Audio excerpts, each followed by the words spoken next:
En 1943, les États-Unis ont essuyé l'une des plus humiliantes défaites militaires de leur histoire.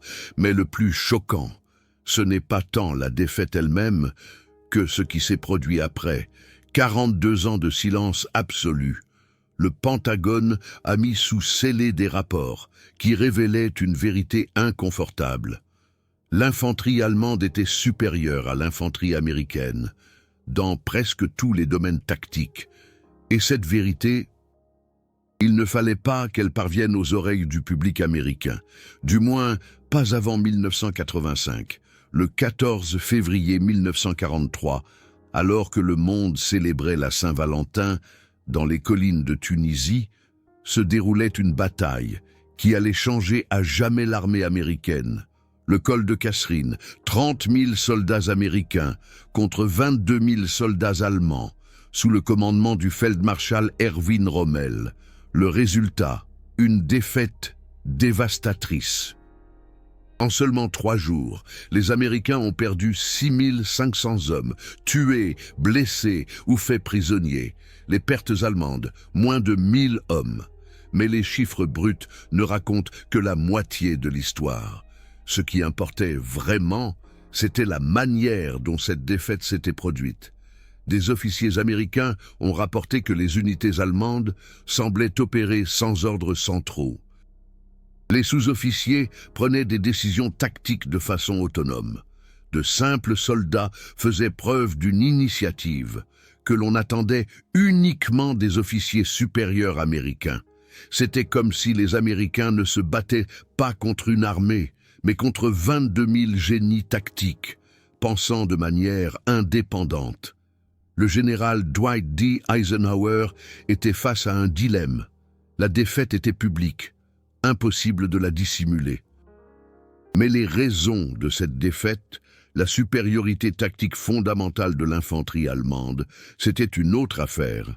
Déjà en mars 1943, quelques semaines seulement après Kasserine, des analystes militaires ont commencé à enquêter. Ce qu'ils ont découvert a ébranlé les fondations de la doctrine militaire américaine. Le colonel Trevor Dupuis, l'un des plus brillants historiens militaires du XXe siècle, a reçu en 1943 une mission secrète, comparer l'efficacité au combat des unités d'infanterie allemandes et américaines. Sa méthode était scientifiquement rigoureuse. Il a analysé 78 engagements entre 1943 et 1945, en tenant compte de la supériorité numérique du terrain, des conditions météorologiques, de la défense par rapport à l'attaque. Son résultat a été clair et accablant. Les unités d'infanterie allemandes étaient, homme par homme, environ 20 à 30% plus efficaces que les unités américaines. Mais ce n'était qu'une moyenne dans certaines situations tactiques, surtout lorsque des décisions rapides et décentralisées étaient nécessaires. La différence était encore plus dramatique. Des unités allemandes, en infériorité numérique et moins bien équipées, battaient régulièrement des unités américaines plus importantes. Le Pentagone a immédiatement scellé les rapports de Dupuis. Niveau de classification, secret, raison, le moral et la sécurité nationale. Le public américain ne devait pas savoir que ces soldats, malgré un équipement supérieur et un appui aérien, étaient inférieurs dans les combats d'infanterie directe. Mais pourquoi? Qu'est-ce qui rendait les fantassins allemands si supérieurs? La réponse ne résidait pas dans un équipement supérieur. Les soldats américains avaient de meilleurs fusils, plus de munitions, une meilleure alimentation. La réponse résidait dans quelque chose de bien plus fondamental, la tactique de mission. La tactique de mission, un concept allemand qui remonte aux réformes de Helmut von Moltke au XIXe siècle. La philosophie était d'une simplicité radicale. Donner à un soldat l'objectif, pas la méthode. Expliquer le quoi et le pourquoi, pas le comment. Faites confiance à chaque soldat, du général au simple soldat, pour prendre l'initiative d'accomplir la mission, en pratique. Cela signifiait un lieutenant allemand recevait l'ordre de sécuriser une colline, pas marcher sur cette route, Utilisez ces armes. Commencez à 14 heures. Mais cette colline doit être entre nos mains avant le coucher du soleil. Faites-le. Le lieutenant décidait lui-même de l'itinéraire, de la tactique, du timing. S'il était blessé, le sous-officier le plus gradé prenait le relais. Si lui aussi tombait, le suivant prenait la relève. Chaque soldat allemand était formé pour penser et agir à un niveau au-dessus de son grade. Les troupes américaines fonctionnaient selon un principe fondamentalement différent, les ordres détaillés. Un lieutenant américain recevait un ordre écrit de plusieurs pages qui spécifiait exactement l'itinéraire, la formation, le timing, les positions de tir, les voies de repli. Si quelque chose d'imprévu se produisait, et au combat, il se produit toujours quelque chose d'imprévu. Il devait attendre de nouveaux ordres. SLA, Marshall, un historien militaire et général américain, a documenté ces différences avec une précision scientifique. Son livre « Des hommes contre le feu », basé en partie sur des entretiens classifiés, a révélé une statistique effrayante. Dans les combats moyens, seulement 15 à 20% des fantassins américains tiraient activement sur l'ennemi. Les 80% restants, des hommes bien entraînés et courageux, restaient à couvert et attendaient des ordres. Marshall a interrogé des centaines de soldats après les combats, toujours la même histoire. Je voulais tirer, mais je n'avais pas d'ordre. J'ai vu un flanc ouvert, mais ce n'était pas mon travail. J'aurais pu avancer, mais personne ne l'a ordonné. Un exemple concret tiré des entretiens de Marshall. Novembre 1944, la forêt de Hurtgen, une compagnie d'infanterie américaine. 120 hommes tombent dans une embuscade allemande. Le commandant de compagnie tombe dans les premières secondes. Les 3 chefs de section attendent les ordres du commandant de bataillon. Mais la liaison radio est coupée. Pendant 40 minutes, la compagnie reste à couvert, sous un feu accru. Lorsqu'un nouvel officier arrive enfin et donne des ordres, 30 hommes sont déjà tombés. Situation comparative, documentée 3 jours plus tard. Une compagnie allemande, 80 hommes, tombe dans une embuscade américaine. Le commandant de compagnie tombe immédiatement. En 2 minutes, le sergent-chef le plus gradé a analysé la situation. Une attaque frontale est impossible. Un repli entraînerait des pertes trop lourdes. Il divise la compagnie en 3 groupes. Un groupe effectue un tir de diversion. Le deuxième contourne la position américaine par la gauche. Le troisième sécurise la voie de repli. En 15 minutes, l'unité allemande a dégagé la position américaine et s'est repliée en ordre. Perte, 7 hommes. La différence ne résidait pas dans le courage, ni dans l'équipement, ni dans la puissance de feu. La différence résidait dans les 2 minutes, contre les 40 minutes, avant la première décision autonome. Cette différence, multipliée par des milliers d'engagements, expliquait l'écart d'efficacité que Dupuis avait mesuré. Les soldats allemands manifestaient le comportement opposé. Si une attaque était bloquée, un sous-officier improvisait. Si un flanc était découvert, un simple soldat saisissait l'opportunité. L'initiative n'était pas seulement permise, elle était attendue. Un Feldwebel allemand, un adjudant, qui ne profitait pas d'une opportunité tactique évidente, parce qu'il attendait des ordres, aurait été rétrogradé, mais d'où venait cette différence fondamentale? La réponse résidait dans la formation. Un fantassin américain suivait 13 semaines de formation de base. L'accent était mis sur la discipline, le maniement des armes, la condition physique, l'obéissance. Un fantassin allemand suivait au moins 6 mois de formation. L'accent était mis sur la pensée tactique, l'analyse du terrain, la prise de décision indépendante, l'initiative. Concrètement, dans la formation américaine, un soldat apprenait à utiliser une mitrailleuse. Dans la formation allemande, il apprenait où positionner une mitrailleuse pour un effet maximal. Comment identifier rapidement de nouvelles positions si la première était compromise, et quand abandonner l'arme pour accomplir une tâche plus importante. Les sous-officiers américains étaient des supérieurs. Les sous-officiers allemands étaient des mentors. Un sergent américain commandait, un Feldwebel allemand expliquait « L'armée américaine produisait des soldats obéissants. L'armée allemande produisait des soldats pensants. » Ces différences se manifestaient particulièrement lorsque les unités perdaient leur commandant. Statistiques provenant d'études classifiées du Pentagone. Lorsqu'une compagnie américaine perdait son commandant, son efficacité au combat diminuait en moyenne de 40% dans les 30 premières minutes. Lorsqu'une compagnie allemande perdait son commandant, son efficacité au combat diminuait en moyenne de 15% et revenait à 95% dans les 10 minutes. Dès que le sous-officier le plus gradé prenait la relève, encore plus drastique pour les petites unités, les sections américaines sans officier étaient presque incapables de combattre. Les sections allemandes sans officier fonctionnaient presque normalement. C'était parce que les sous-officiers allemands s'entraînaient régulièrement au niveau des officiers. Un Feldwebel allemand connaissait non seulement la mission de sa section, mais aussi la mission de sa compagnie. Et souvent même de son bataillon, car il comprenait le contexte tactique plus large. Un sergent américain connaissait la mission de sa section. Pointe, si cette mission devenait soudainement non pertinente, parce que la situation avait changé. Il ne pouvait pas improviser, parce qu'il ne comprenait pas le contexte plus large. Le Pentagone savait tout cela. Les études de colonel Trevor Dupuis, les entretiens de Marshall, les rapports après action de centaines d'affrontements. Tous montraient le même schéma, mais cette information ne devait pas être rendue publique. Pourquoi? Premièrement, le moral.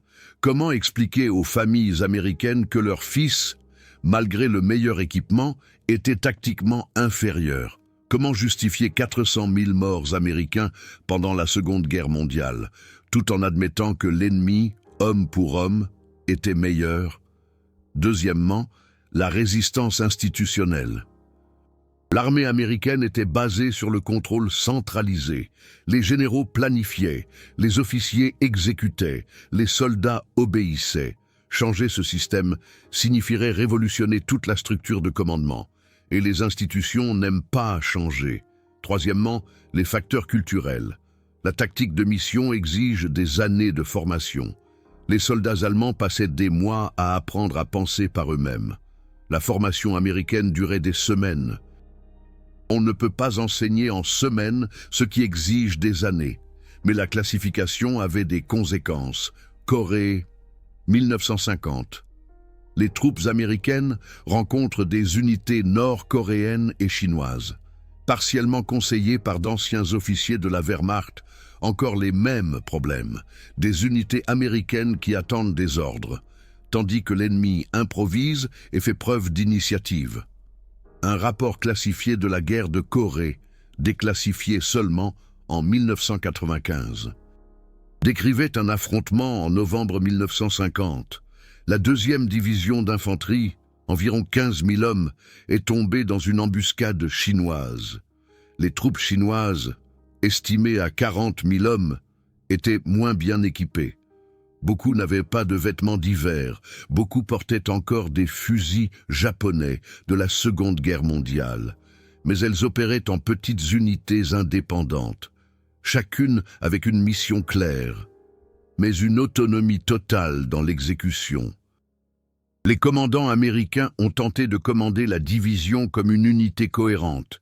Les ordres allaient de la division au régiment, au bataillon, à la compagnie, chaque niveau ajoutant du retard.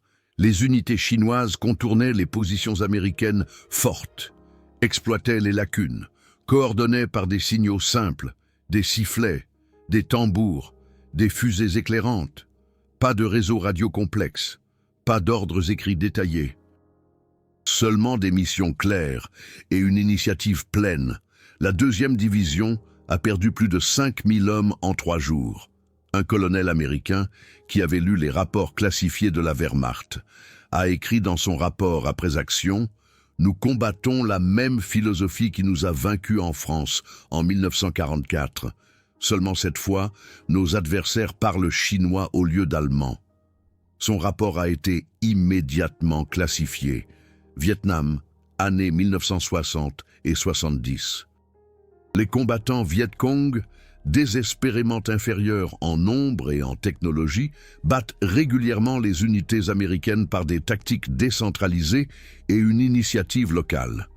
Les officiers américains se plaignent, l'ennemi ne respecte pas les règles, ils ne combattent pas comme une vraie armée, mais ils combattaient exactement comme une vraie armée, comme la Wehrmacht allemande.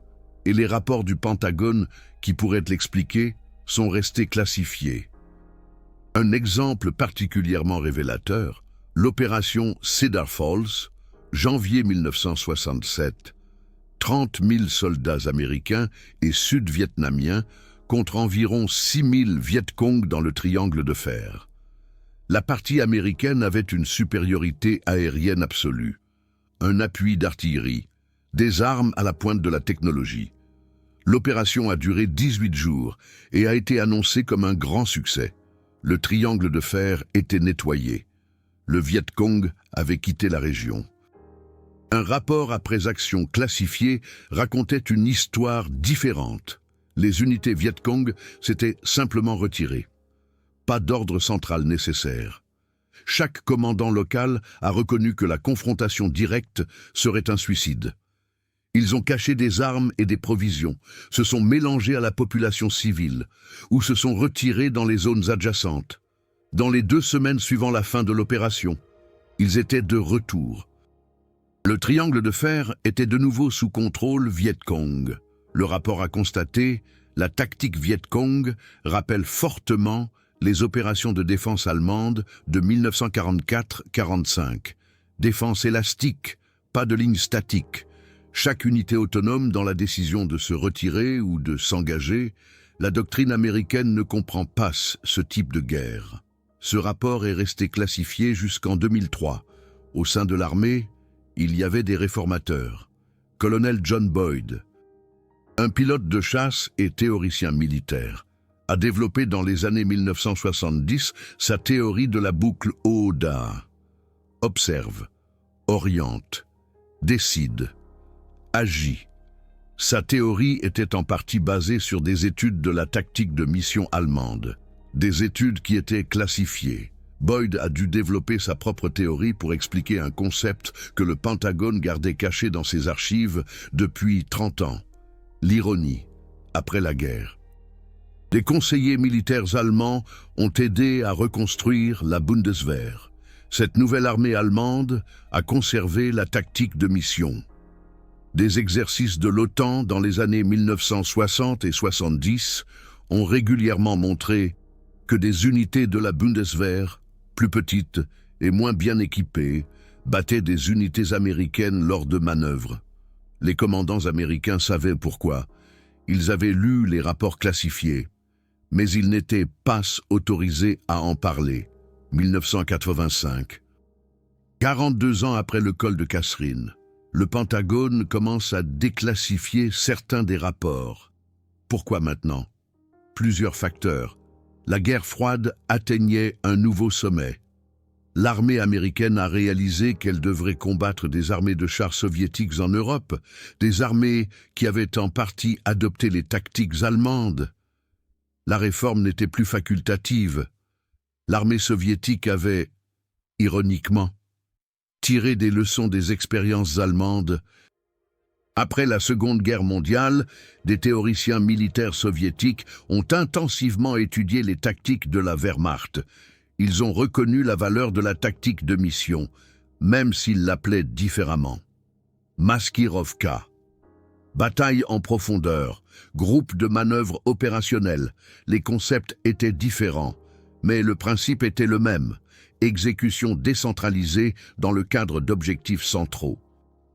Des jeux de guerre de l'OTAN au début des années 1980 ont révélé un schéma inquiétant.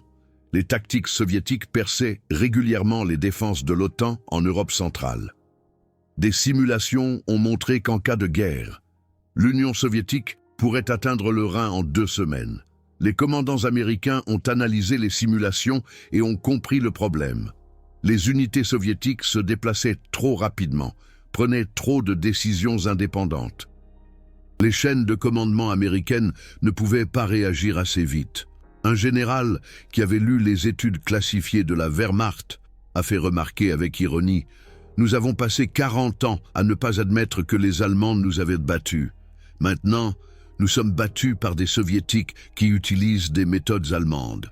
Peut-être devrions-nous apprendre aussi ?»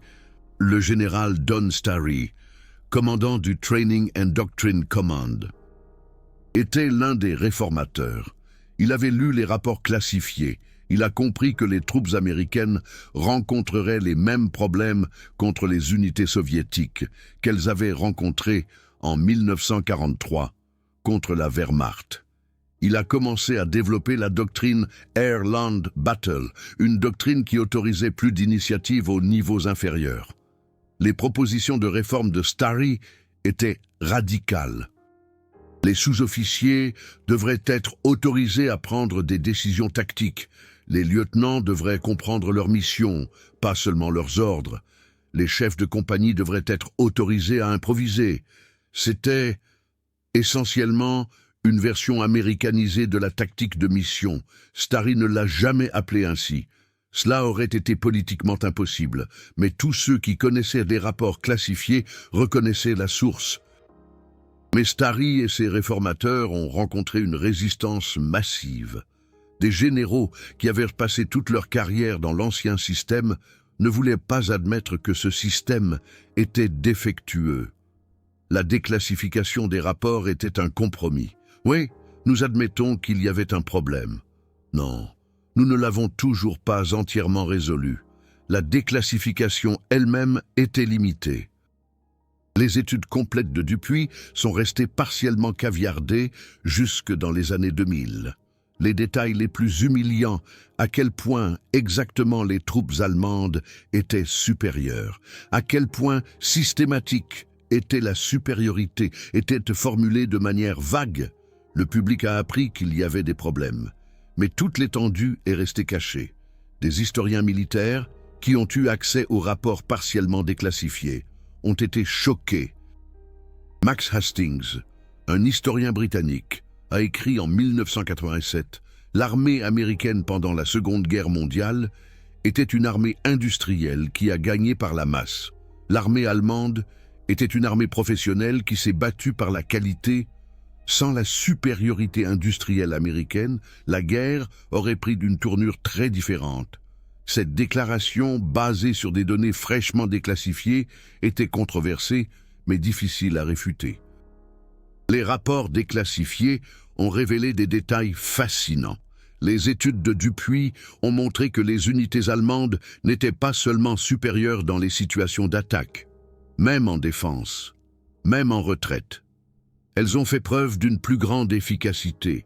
Une compagnie allemande en retraite ordonnée causait plus de pertes ennemies qu'une compagnie américaine dans une situation comparable. Plus remarquable encore.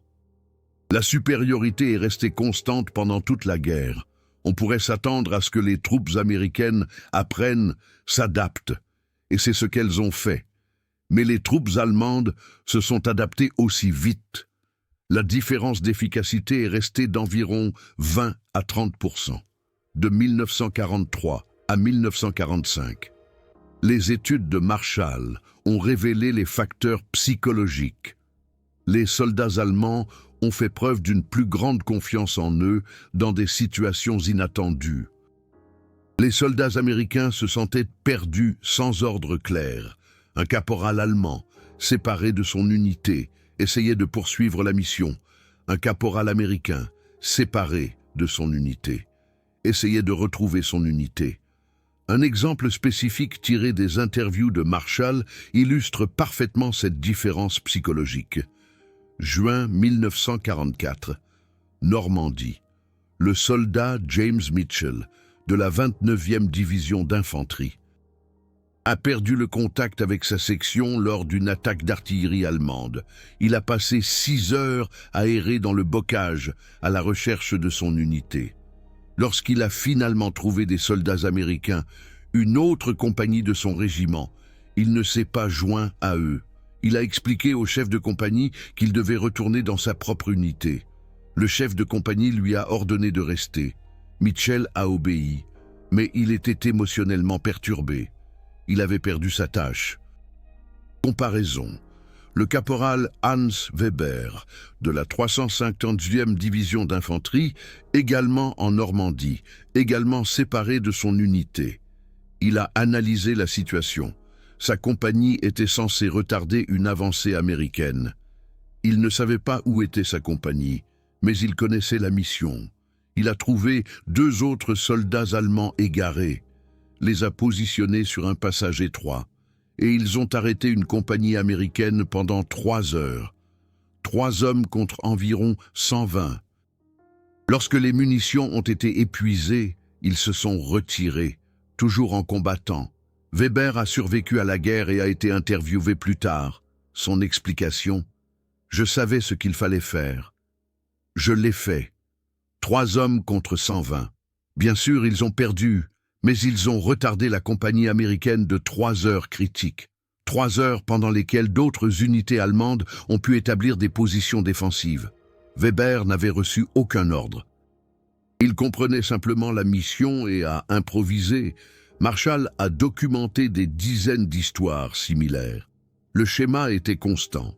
Des soldats allemands, séparés de leurs unités, essayaient de poursuivre la mission.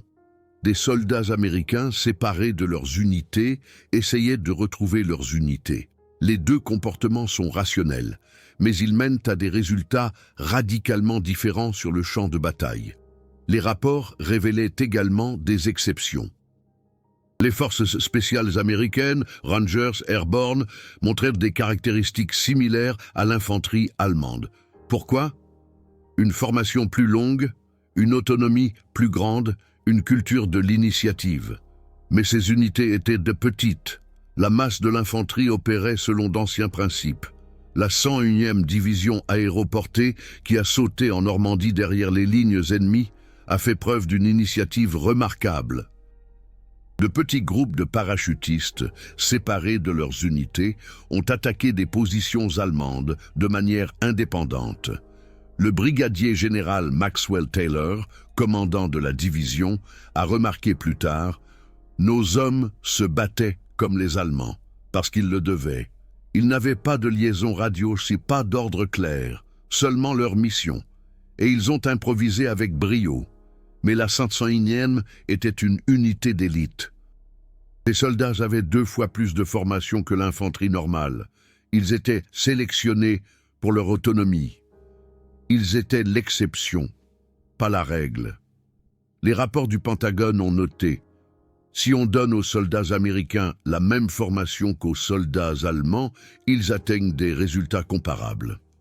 Mais la formation d'infanterie américaine normale ne produisait pas de combattants indépendants.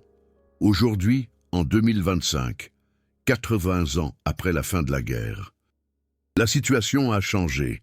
L'armée américaine a adopté le commandement de mission, sa version de la tactique de mission, Auftrags Taktik. Mais la transformation a pris des décennies, et le coût de ce retard, les vies perdues en Corée et au Vietnam, parce que l'armée n'a pas été autorisée à tirer les leçons de ses propres études classifiées. Ce coût ne pourra jamais être calculé. L'histoire des rapports classifiés soulève des questions fondamentales sur l'apprentissage institutionnel, sur le conflit entre l'image et la vérité, sur le prix du secret. Le Pentagone savait depuis 1943 que la tactique d'infanterie américaine était inférieure.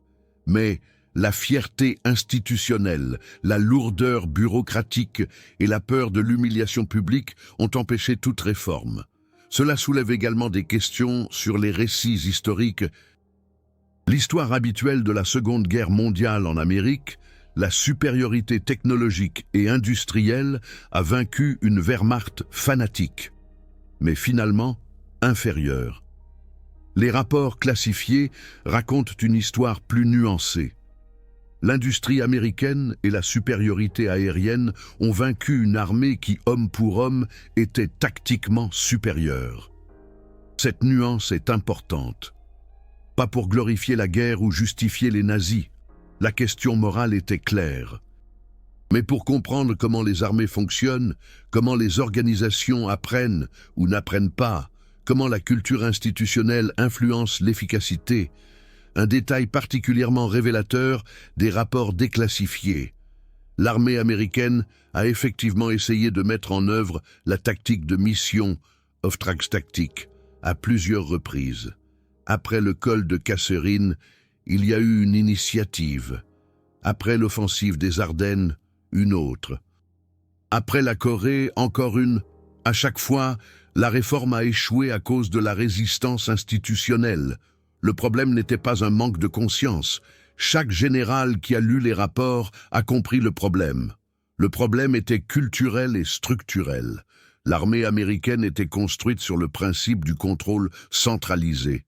Les promotions allaient aux officiers qui exécutaient les ordres avec précision, pas aux officiers qui improvisaient. L'ensemble du système de carrière récompensait l'obéissance et punissait l'initiative. Un exemple concret, un capitaine en Corée qui a saisi une opportunité tactique sans ordres explicites et a réussi, a été réprimandé pour ne pas avoir respecté la chaîne de commandement.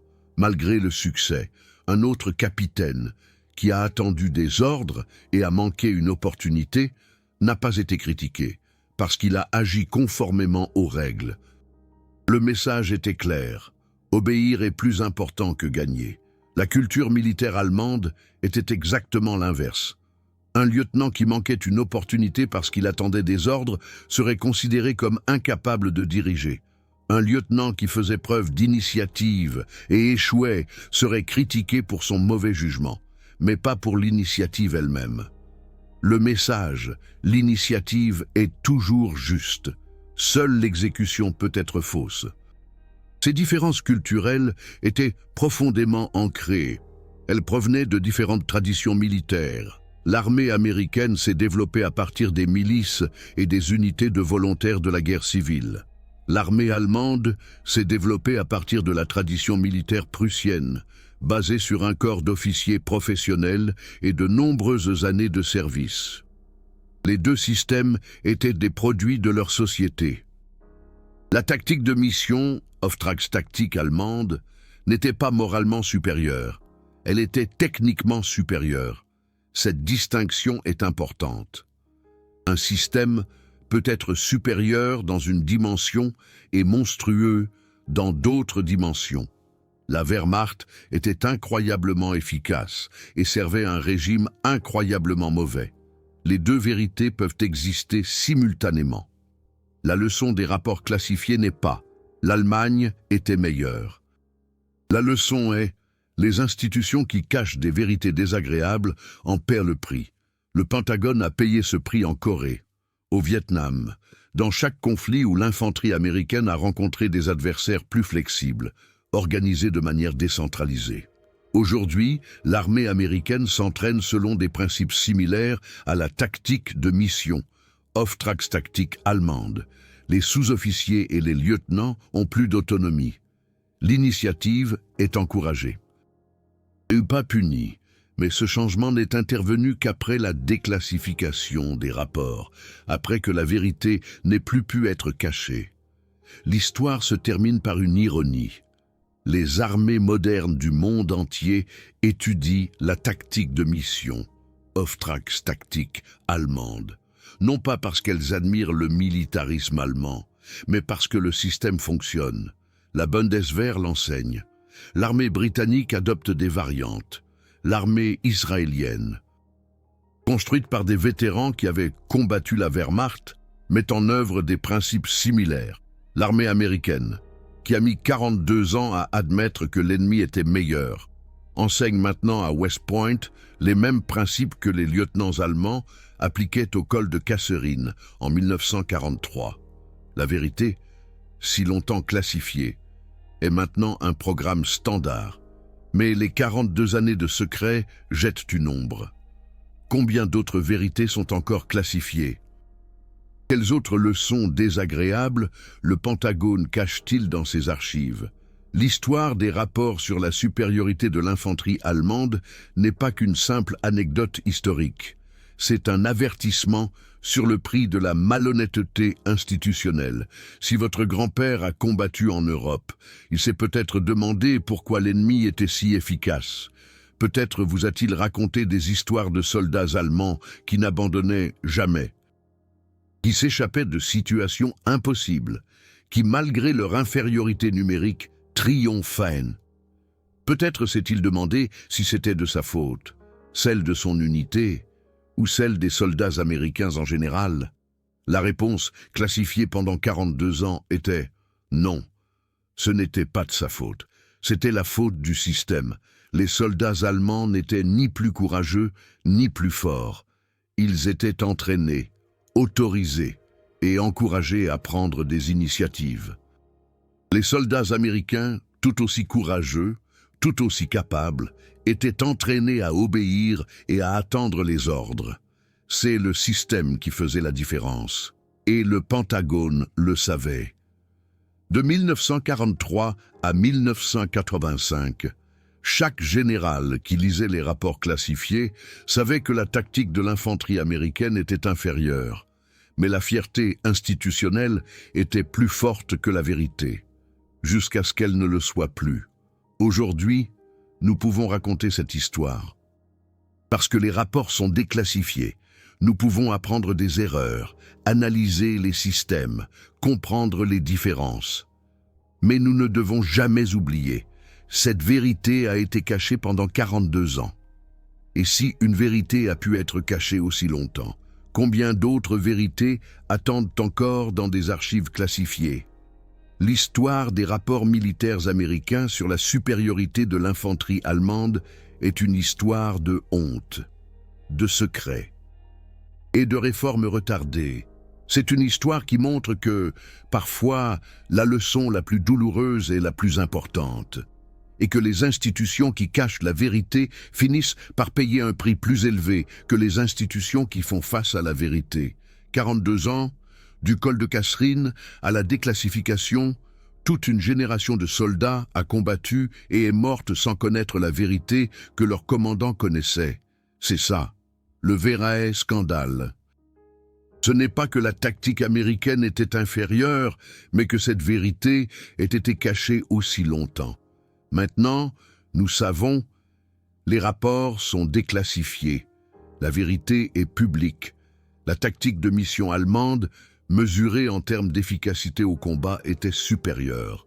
Le Pentagone le savait depuis 1943. Le monde l'a appris en 1985. Et ces 42 années de différence ont coûté des vies, retardé des réformes. Et couvert de honte, une institution qui devrait accorder plus d'importance à la vérité qu'à son image. La leçon est claire. Les vérités désagréables ne deviennent pas plus agréables en les cachant. Elles deviennent seulement plus dangereuses.